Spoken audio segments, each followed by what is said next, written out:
Jungle. Audio Jungle. Hello everyone, welcome to my channel. ఇవాళ నేను మా వారు బెంగళూరు సిటీలోని గవిపురం అనే ఏరియాలో ఉన్నటువంటి శ్రీ గవిగంగాధరేశ్వర స్వామి టెంపుల్కి వెళ్తున్నాం. బెంగళూరులోని పురాతన దేవాలయాల్లో ఒకటైనటువంటి గవిగంగాధరేశ్వర స్వామి ఆలయాన్ని మేమైతే మొదటిసారి దర్శించుకోవడానికి బయలుదేరామండి. ఉదయం 10:30 ఆ సమయంలో బయలుదేరామన్నమాట. అక్కడికి వెళ్ళేటప్పుడు దారిలో ఉన్నటువంటి విగ్రహాలు ఏవే ఉన్నాయనేది మీకు ఒకసారి చూపిస్తున్నాను. ఇప్పుడు మీకు వీడియోలో ఒకటి ఎంట్రన్స్ కనిపిస్తుంది కదా, ఆ ఎంట్రన్స్ ద్వారా కూడా మనం ఆలయం లోపలికి వెళ్ళొచ్చు. మాకు ఆటో అతను ఇంకొక రోడ్ సైడ్ నిలిపాడండి. అట్నుంచి మేము లోపలికి వెళ్ళడం జరుగుతూ ఉంది. బయట నుంచి ఎలా ఉందో మీకు చూపిస్తున్నాను చూడండి. అక్కడికి ఒక బెంగళూరు దర్శిని బస్సు వచ్చి ఆగిందండి. అంటే బెంగళూరులో ఉన్నటువంటి ముఖ్యమైన స్థలాలన్నింటినీ కూడా ఒకరోజు తిప్పే బస్సెస్ ఉంటాయి కదా, అదనమాట. అందులో నుంచి భక్తులు వచ్చారు, చూశారు, మళ్ళీ వెళ్ళడం నేను గమనించానండి.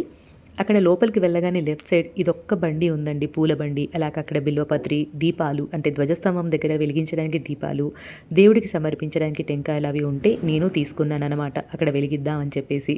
అవి తీసుకొని అలా ముందుకు వెళ్తూ అక్కడ రైట్ సైడ్ మా పాదరక్షలు అవి విడిచిపెట్టేసి లోపలికి వెళ్ళాం. ఇప్పుడు మీరు చూస్తున్నారు కదా, ఇదే శ్రీ గవిగంగాధరేశ్వర స్వామి దేవస్థానం. గవి అంటే కన్నడలో గుహ అని అర్థం అన్నమాట. గవిగంగాధరేశ్వరుడు అంటే గంగాదేవిని అలంకరించే భగవంతుని గుహ. ఇక పురం అంటే నివాసం అని అర్థం.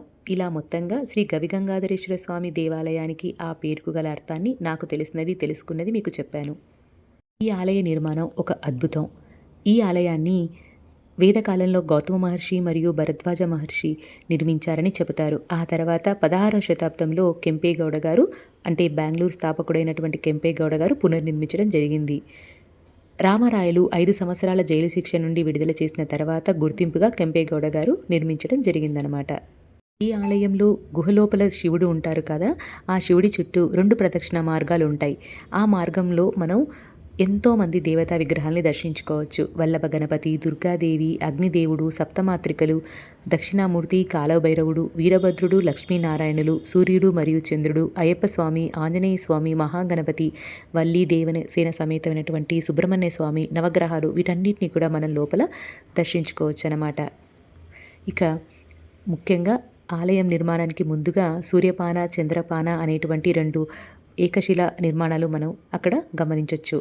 మరొక అద్భుతమైనటువంటి విషయం ఏంటి అంటే, ఈ ఆలయానికి సంబంధించి మకర సంక్రాంతి రోజున సాయంకాలం పూట ఒక నిర్దిష్టమైనటువంటి సమయంలో సూర్యరశ్మి నంది కొమ్ముల మధ్య ఉన్నటువంటి ఆర్కు గుండా వెళ్ళి లోపల గుహలోని శివలింగంపై పడి చక్కగా గంట పాటు ఆ విగ్రహం ప్రకాశిస్తూ ఉంటుందటండి. ఎంత అద్భుతం కదండి. ఈ ఆలయానికి ప్రతి సంవత్సరం జనవరి మధ్యలో మకర సంక్రాంతి రోజున లక్షలాది మంది భక్తులు ఆ పరమశివుని దర్శించుకోవడానికి వస్తూ ఉంటారట. ఇక ఇక్కడే మేము తీసుకెళ్ళినటువంటి దీపాలను వెలిగించి నందీశ్వరునికి ఒకసారి అలా తిప్పి, బయట నుంచే దేవుడికి కూడా ఒకసారి తిప్పి, బయట సైడ్కి వే ఉందండి, అక్కడ వెళ్ళి మనం తీసుకువెళ్ళినటువంటి దీపాలను పెట్టేటువంటి ఏరియా ఉంది, అక్కడ పెట్టడం జరిగింది. అక్కడికి నేను వెళ్ళడానికి కుదరలేదండి, మధ్యలో వాటర్ అది ఎక్కువగా ఉంటే, అంటే లోపల విగ్రహాలన్నీ కడుగుతూ ఉన్నప్పుడు ఆ వాటర్ అంతా కూడా బయటికి వదులుతూ ఉన్నారు. సో అక్కడికి వెళ్ళలేకపోయాను. అందుకే మా వారు అటు సైడ్ వెళ్ళి దీపాలు అవి పెట్టడం జరిగిందనమాట, వెలిగించినవి. అక్కడ సైడ్కి ఈ విఘ్నేశ్వరుల వారు మనకు దర్శనమిస్తారు.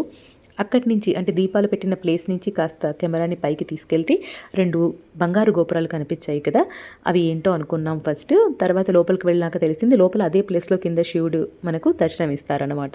ఇక లోపలికి వెళ్ళి ఇక్కడ వీడియో తీస్తున్నాను, అక్కడ వేరే వాళ్ళు వచ్చి వీడియో తీయకూడదమ్మా అని చెప్పేసి ఇక వీడియో ఆపేశానండి. బట్ లోపల గుహలో మాత్రం దేవుడు ఎంత కలగా ఉన్నారో తెలుసా అండి.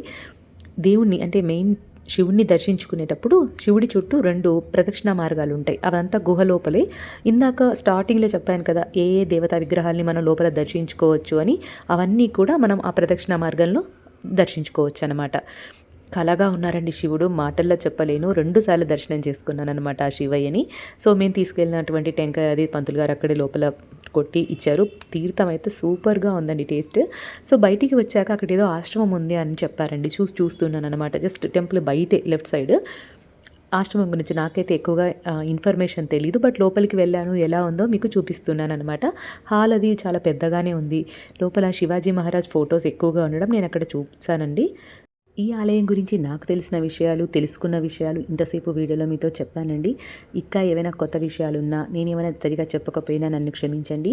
వీడియోని చూస్తున్న మీ అందరికీ ఒక స్మాల్ రిక్వెస్ట్ అండి. వీడియోని చూసినప్పుడు మీకు నచ్చితే కనుక లైక్ చేయండి. ఛానల్‌ని సబ్స్క్రైబ్ చేసుకోకుంటే కనుక తప్పకుండా సబ్స్క్రైబ్ చేసుకొని పక్కనే ఉన్న బెల్ బటన్‌ని నొక్కడం అస్సలు మర్చిపోకండి.